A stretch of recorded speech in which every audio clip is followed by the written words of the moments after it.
Good morning, good afternoon, or good evening, depending on where you're joining us from in the world. Welcome to Open Up, our live talk show. My name's RJ Horner, and I'm the host of Open Up. I'm also the vice president for Voice of Men 360. Voice of Men 360 is a not-for-profit organization founded in 2020 and based in Toronto, Canada. Voice of Men 360 was born out of a tremendous need and stepping up to provide services to help support and overcome the men's and boys' life challenges. We're part of International Men's Day, and International Men's Day has been serving for over 21 years so far and is now represented in 90 countries around the world doing various activities to represent men and the issues of men. International Men's Day follows 6 pillars which represent the overall well-being of boys and men, and we here follow in those same footsteps. So why open up? Because we men do not open our hearts. We're not willing to share our matters with anyone. And when we keep our emotional challenges within ourselves for any period of time, at some point it can explode and affect our health conditions in ill ways. That's why we want to create open space and allow individuals to share their life journey through our platform. We aim to create awareness about life challenges, struggles that overcome, and the overcomes that, and the ups and downs that boys and men have to go through in their lives. There's no limitation with gender, age, nationality, or ethnic groups with sharing your life journey. All walks of life are invited to participate. Our goal is to make a positive impact on someone's life through this program. Open Up is on Wednesdays at 6 p.m. and Sundays at 10 a.m. Eastern Time. We bring out individuals to share their life journey and share their experiences with you. We'd like to remind you that Voice of Men 360's mission is always delivered with good faith towards peaceful harmony.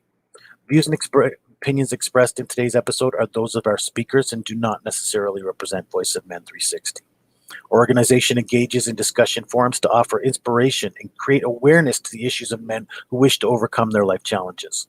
We're not providing medical or therapeutic advice. Should you require that type of assistance, we recommend you contact a medical professional immediately. If you have any questions or concerns about today's episode or any Voice of Men 360 content, please email at voiceofmen360 info@voiceofmen360.org. Today, our guest is Kevin Cahill. He helps to empower individuals and organizations to embrace change and move confidently ahead despite challenges and critics. As an author and change management specialist and speaker, Kevin inspires men and women alike as someone who mastered the art of resilience and hope. Kevin's philosophy as a clarity builder is strategic and results driven. Kevin has risen to the top of and also faced some challenges that changed the trajectory of his life and career. He's now dedicated to helping individuals and teams flourish as they navigate through changing amid often turbulent times. His signature message and program, The Change Revolution, provides a blueprint for those navigating through change and achieving results.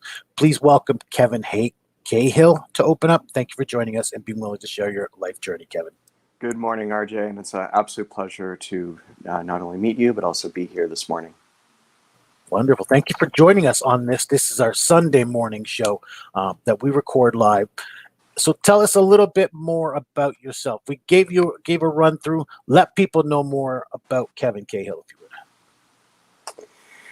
I'm always fascinated when I sit in the background and listen to my bio being read, because at the end of the day, it's the culmination of 40 plus years of experience on this earth. And I love the intro that you had to this show, the comment about, at the end of the day, men and boys were not taught from day one how to not only manage the emotions, but manage the change that comes with those emotions. So in the quick synopsis of how I got here, born and raised youngest of 15, or youngest by 15 years, I'm the youngest of 4. But my father, my story really started with him. And it was July 4th, 1976. In a drunken rage, he attempted to kill my mother. And that was where my story began, because my oldest brother knocked him out of the house, locked the door, and Dad sought help. He really was taken to the gutters of life, the proverbial gutters of life. And he joined Alcoholics Anonymous, and 2.5 years later, after they had repaired the marriage, repaired the relationship, I was born. And although I never saw my father drink, the effects of that really carried through my own personal life. Now, one of the aspects of what I speak about is that aspect of managing change.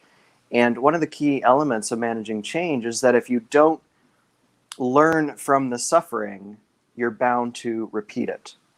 So when I was 3 years old, although my father now had been 5+ years sober, he was crushed by an elevator and it left him physically disabled and unable to work for the rest of his life. So I grew up having a stay-at-home dad who was around all the time, and I learned incredibly from him until he passed away in 2010. Thank you for that story. Very deep, very intense. It tells about your relationship. Tell us, if you would, what kind of relationship, what influence did you get from him in those years of influence? One of the key elements of my father, being that he was a stay-at-home dad, he didn't work. My mom did. My mom worked for the federal government. Dad attended AA meetings. And rather than leave me at home or find a babysitter, he always took me with him. And I remember from my earliest days, probably, 5 or 6 years old, going to AA meetings with Dad. And he would always stand up at the beginning of the meeting and put that disclaimer that my son is here. If anyone has a problem with him being here, then we'll leave. But because of the grace and humility that Dad carried himself on a daily basis, no one ever had a problem. So I was introduced to that element of life from a very early age. And I heard so many of those stories long before I even understood, the power of story and the power of individuals having the ability to share. I was exposed to it from a very young age. Individuals at those AA meetings obviously would share how they got there, would share the businesses they lost, the relationships they lost, the people they've killed as a result of alcoholism. And I never actually valued and understood the impact that those early days would have until my 20s, my 30s, when I started to experience challenges myself. And it was once I was able to go through those challenges to look back and realize that those early stages, those early days going to AA meetings with my father, they really truly planted the seeds, which ended up helping me go through my own challenges later in life. And my father was, I lived a life thinking my father was an incredibly religious man. We were born and raised Roman Catholic, went to church every week. But it wasn't until he was diagnosed with cancer and I undertook to read the Bible cover to cover that year he was battling cancer. And I did it thinking that I would have a connection with my father. I thought, he was very religious. If I read the Bible, it would give us something to talk about on a daily basis. I live in Guelph, which is 5 hours away from where I was born and raised. But it was in that process that I realized that my father wasn't religious. My father was an incredibly spiritual person, but religion was his community. That church, that brick and mortar was where he went for fellowship, much like why he went to AA meetings. Absolutely. So you've just told us, first of all, your father was there for you. He taught you a lot of respect, a lot of humility. That's very, that's what we hope from our fathers with respect to that relationship. But then he taught you a lot by being in certain environments. He taught you that humility and respect and compassion for other people. And those are the things I think you kind of led you down your path. Is that what I'm seeing? They already set the path for who you would become. There's a saying I use, and it's, you can cut open an apple and count the seeds, but you can never count the apples produced from those seeds. And that really was my journey. And I do believe, much like, the Joseph Campbell hero's journey, is everyone will learn their lessons. I coin it, you learn what you need to be able to go through change. But at some point in your life, you're always going to be thrown into the darkness. whether it's the dark night of the soul or, in that proverbial hero's journey, we're all going to face those tests. We're all going to face those challenges. But it's what you learned before you went into the darkness, before you went into the gutters of life, before you went to the outside of society. What you learned then is going to help you go through. So in my own journey, in my 20s and my 30s, even though I had learned all the lessons, in the first 20 years of my life, I still had to make the mistakes. I Right. still had to go and learn the lessons myself. It's like, at the end of the day, no matter what you read or what you learn in a book, it doesn't matter until you actually have to apply it, that's when you truly learn the lessons. Of course, of course. We want to try and, do better or be prepared, but we can't. We have to make those mistakes according to life. And it's better if we learn them earlier on in life, right? So that it prepares us, makes it easier. But then if we don't, that's when we need somebody like you to help us walk through the change process, right? Because we're not able to adapt to change as well as adults as we are as children, right? When we can learn these processes. Correct. And I think there's this incredible error in thinking, especially in our North American culture, of the fact that life is constantly up and to the right, right? The straight line where, A leads to B, leads to C, leads to D. But the reality is life isn't a straight line. It's almost a spiral. It's a circle. And the universe, whether you refer to it as God or nature or the divine or spirit, the universe is always going to bring you back to challenges, to setbacks, to test your learning. And the individuals that I work with and when I speak to, it's always interesting because I'll be able to help them see that no matter what they've gone through, the adversity at the end of the day is exactly the same. It might look different, but it's all teaching the individuals the same lesson. Right. And no matter what, we're all put on this earth to learn a lesson, and we're going to keep making the mistakes until we actually learn that lesson. And we have to trust me. I know this firsthand. I was very bullheaded up until well into adulthood. No, no, no, and until I learned certain lessons, until I learned that I had to learn certain lessons, I couldn't progress very well. Once I grasped that fact, I could. Okay, I needed to learn this. Okay, I needed to learn this. Okay, this is a lesson I had to learn. So you look at those negative moments as a learning process rather than a negative or a situation that occurs.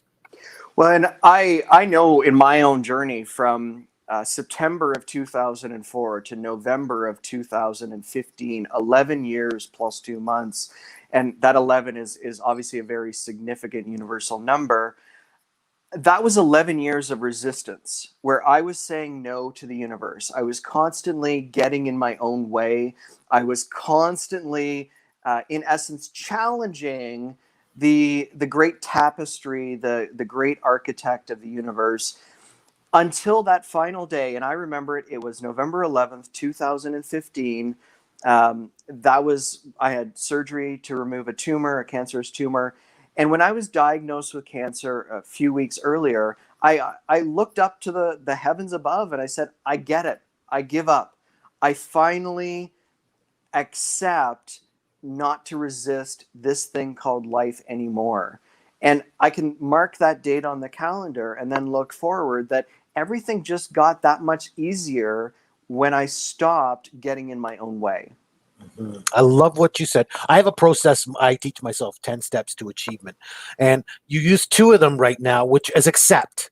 You had to accept certain things about yourself. That's a lesson we need to learn. Another one, you said, I give up. Now, one of my steps is called acquiesce. And that just means exactly what you said, to give up that sense of control or that need for control and just go with life as it happens. And life will happen to you in a more positive way or a more beneficial way. And it's all the wisdom traditions from the dawn of time. They teach the exact same process. They obviously call it differently. They, Right. Different steps, different traditions. And I always go back to the Jesus story, right? As the death, the story of the death is so powerful. There's so many lessons for individuals going through adversity, individuals going through suffering, because right at the end, there was this great lamentation, right? Father, why have you forsaken me? So here it is, in Christian tradition, the most sacred person in that story is still like, what the heck is going on? Why do I have to go through this? But then moments later, it's, all right, I've accepted that this is my path. I give up. Father, take it away. And Let's go with what I happens see that next. in so many situations, right? That if we, the pure cause of suffering is, at the end of the day, everyone is either stuck in the past or worried about the future. But if we come back to that present moment, that, as Eckhart Tolle would refer to, the now, right? There are no problems in this particular moment. That's all we have to focus on. And if a problem does come up in this moment, you're not worrying about the impact of it 3 months from now, or 3 weeks from now, or 3 minutes from now. It's just in front of you, right? It's just what's your circumstance to deal with. Correct. And so we all go through them. Maybe go through other than that big moment, or let's discuss that moment if you would. How was it serving you to deal with that? At that moment when you found out the news, how were you able to manage that moment? Well, for me, that particular moment again was 11 years of what started as the universe whispering in my ear.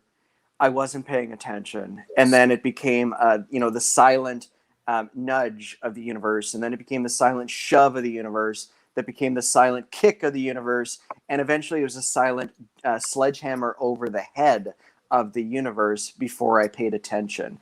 And this is, I talk about this often, is that if we pay attention to what is happening around us, to us, and for us, we learn a lot quicker.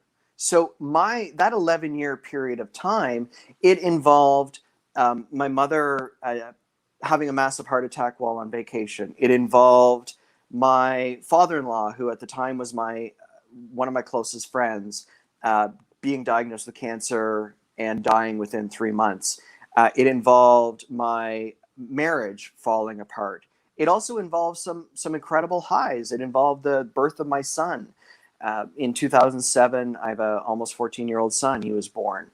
But I still wasn't paying attention. So I let the ego really take my journey. And I was so focused on stuff and possessions and fancy suits and entertaining and really living that fake life that society tells us. And in 2008, my father was diagnosed with cancer. And there again was another sign. I should have paid attention, but I didn't. I kept going. And shortly after my father was diagnosed with cancer, a colleague that worked in my office accused me of sexual assault. And that was one of those terrifying moments. And I hid it. I kept it inside. Again, going back to the opening of your show, I wasn't taught how to open up and how to communicate.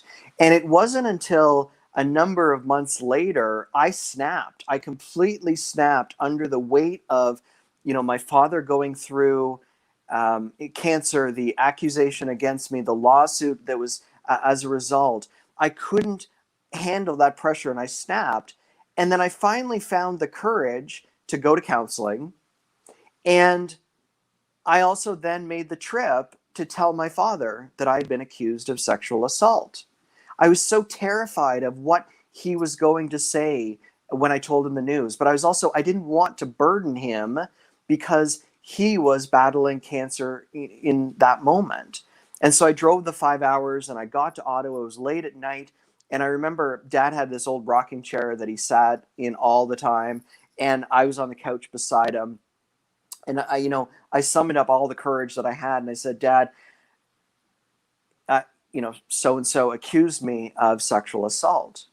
And in that moment, he laughed. He started laughing, a big, hearty belly laugh. And then he proceeded to tell me that when I was 5 years old, he was also accused of sexual assault. And that's when I learned that concept, that if one generation does not deal with their shit, the next generation has to. And so we had such a conversation where he had never, it was only my mother that knew, and my mother had already been dead 5 years at this point. Nobody else knew in the family. And so it was this bonding moment where that gave me strength, because I had already reached out for counseling and I turned to some of the wisdom traditions, and I learned how to navigate. And Dad died in March of 2010. I went to court in April 2010. And unfortunately, although I wasn't found guilty, there was a finding of guilt. And that's a whole crazy legal term in Canada. But it was the judge threw my testimony out because he didn't believe what I was saying. But I knew that was going to happen because that's somewhat how our legal system does work. And so I had to then face the public shame and the humiliation of having the story, what I wasn't willing to talk about, it went front page in the newspaper. And that was 2010. And I dove deep. I sought out so much counseling to try and, in essence, rebuild my Jenga block of life. But what I was really doing in that moment was putting duct tape around my Jenga block of life. I really tried to, instead of taking each piece and analyzing the pieces individually, I just tried to put the building back together the way it was previously, right? The same architecture, the same problems, the same ego. And I was going along in life, again, living that same illusion that I had previously. And then it was August of 2013.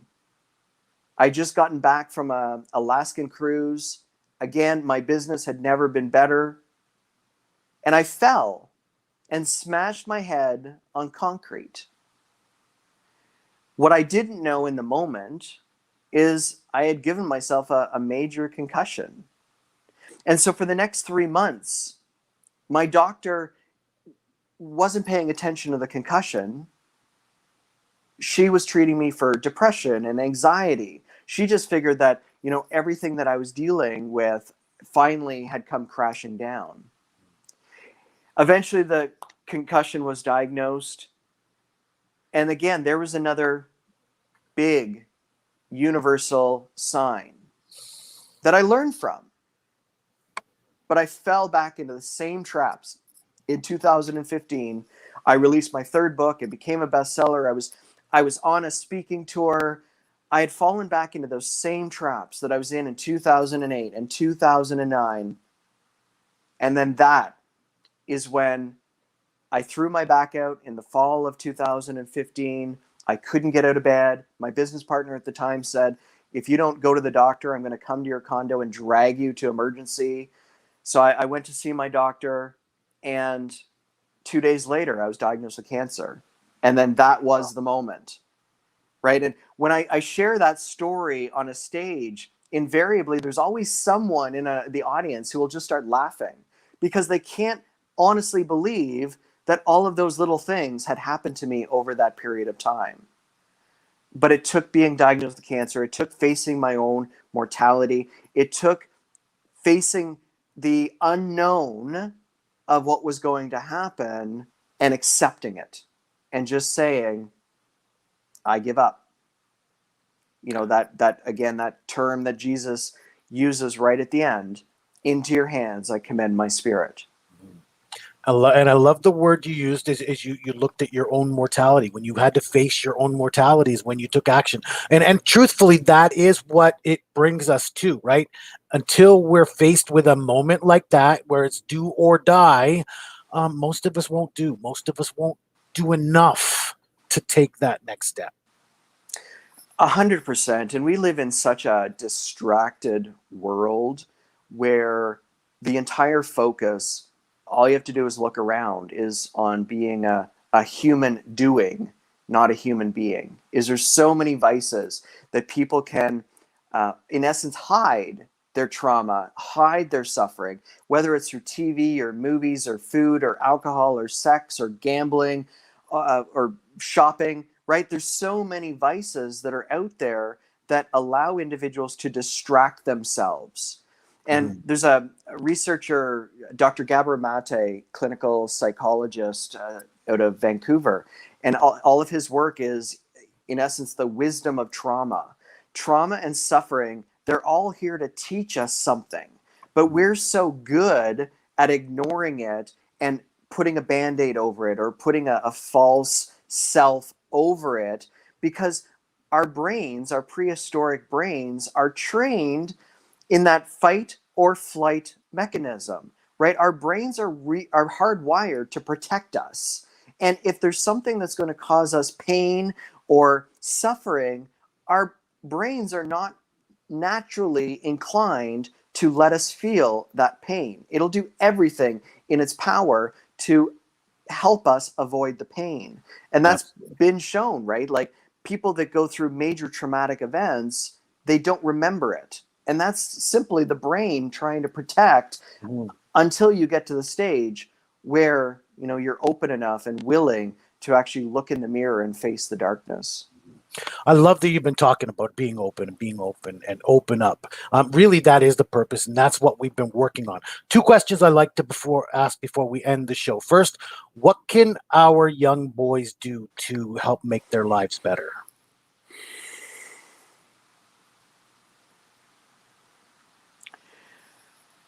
That's such a tough question, because especially when I look around the globe now after the last 16 months, our breath is the most sacred thing. And over the last 16 months, we have taught the young generation that another person's breath will kill them. Personally, I don't necessarily believe, again, I have a 14-year-old son. As a young child, unless they have a good role model, unless they have someone in their life that encourages curiosity along with discernment, I don't know if there's anything that a young child, a young teen can do on their own. And we are not an individual species. We are a species that thrives on community and relationship and connection. And everything in the last 16 months has gone to destroy that. And I am naturally incredibly concerned about what is going to happen 20, 30 years from now. When I walk on the streets and I see 3, 4-year-old children wearing masks and running away when they see someone approach them on a sidewalk. I think we need more individuals like yourself and members of this group to be more vocal, to be in schools, to be in the communities, sharing their stories. Because at the end of the day, the only thing that has ever had the power to change the world is a story. Absolutely. Our individual stories. Thank you. And you've shared yours with us today. One last question, if I could. What can we do as a society to help our young boys and men? There again is another question. As briefly as you could, of course. Another question, knowing that we're running out of time. A question that I struggle with, because honestly, if we could turn off the mainstream media, or if we could teach the world, instead of being on separate sides of the canyon, yelling across the canyon, if we were to build a bridge between the two sides and walk to each other's side of the bridge, and see the perspective of where they're coming from with humility and compassion, divine love. But our humanity has been going along the same path. So I don't know if we'll ever change, 7.2 billion people. But if one person can impact one life, then who knows where that one life will go. And I reflect on this often with my own son. I've been very open with my journey and my struggles with my son. And sometimes I say to myself, what I've gone through, it has very little to do with me. But my role has been to learn the lesson so that my son doesn't repeat it. He's going to have his own challenges, his own setbacks. And maybe that's something that I could ask the world to do, is instead of judging and shaming and throwing stones and sending those who have wronged to the outskirts of life, to be more compassionate. Absolutely. That's one thing we could ask. And I love that you asked that. I also love your analogy. I think opening up, sharing your story, sharing these moments is building a bridge towards seeing from each other's perspectives. Thank you for sharing your story today and being willing to share your life struggles and your experiences with people. Well, thank you, RJ. I'm absolute pleasure to be here with you this morning. And I do look forward to being a member of the community going into the future. And you've left us with some tremendous advice and some guidance today. So thank you very much for that. Just a few announcements to end the show. As many Canadians know, our Indigenous communities are in a big crisis right now. And we at Voice of Men 360 are stepping up to help support them in any way we can. We've started a donation drive for Indigenous families. If you have any used clothing, dry food items, please let us know. We'll collect them. You can reach out to us at 416-356-7414. Once again, that's 416-356-7414 or 437-889-8329. That's our phone number direct, 437-889-8329. Or email us at info@voiceofmen360.org. You can also contact us through Facebook Messenger, and we'll coordinate with you to pick up these items. Voice of Men 360 is hosting our first meet and greet. We're excited for this one. It's going to be Saturday, August 28th from 11 to 3 p.m. in North York at Earl Bales Park. That's Bathurst and Shepherd area. Please join us Saturday, August 28th from 11 to 3 p.m. for our first Voice of Men 360 meet and greet. Open Up turns all of our or Open Up. We're looking to share your personal life experiences with people. And this talk show you've just participated in goes Wednesdays at 6 p.m. and Sundays at 10 a.m. Eastern Time. We also have a Tamil live talk show, Tamil language talk show called Vili. That takes place Sundays at 8 a.m. Eastern Time. We have a monthly webinar taking place the first Saturday of every month. Please come out and join us. That's 10:30 a.m. Eastern Time, first Saturday of every month. We bring organizations to discuss particular topics each month. We also have a special show called The Unspoken Tears, the second Saturday of every month. That's from 10 a.m. to 11 a.m. Eastern Time, where the focus is domestic violence against men. We're also co-hosting a program for South Asian Men's Show. This is between us and the All Bengal Men's Forum, where we'll discuss specific issues regarding South Asian men and to create awareness for them. This is on the third Sunday of every month from 11:30 to 12:30 p.m. Eastern Time. And then we turn all of our content into podcast episodes. So please look for us on all of your favorite platforms, iPhone, Google Play, Spotify, and more. We have some monthly support groups to talk about. We started a men's only. So men can be comfortable talking with other men, a men's only peer support group, the third Tuesday of every month. This is from 6 p.m. to 7:30 p.m. through Zoom. Our next one will be on Tuesday, August 17th. Please come out and join us for that. Again, men only. Please feel comfortable to come out and share your issues with other men. And then we have an Indigenous peer-to-peer support group. We call this one Pass the Talking Stick. That one's the fourth Friday of every month from 6 p.m. to 7 p.m. through Zoom. The next one will be August 27th at 6 p.m. And again, please sign up for that. There are no limitations with age, gender, nationality, or ethnic groups. All walks of life are invited to participate in our programming. If you want to be a guest or are willing to be a part of our organization or help us, whether directly or indirectly, please reach out to us. Again, our phone number is 437-889-8329. Email us info@voiceofmen360.org.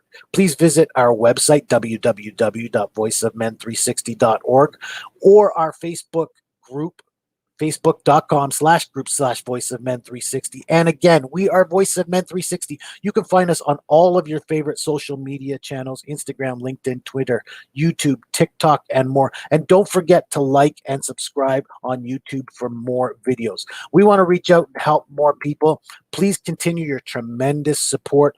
Thank you for joining us today. Until next time, I'm the Vice President of Voice of Men 360, RJ Horner, asking you to open up.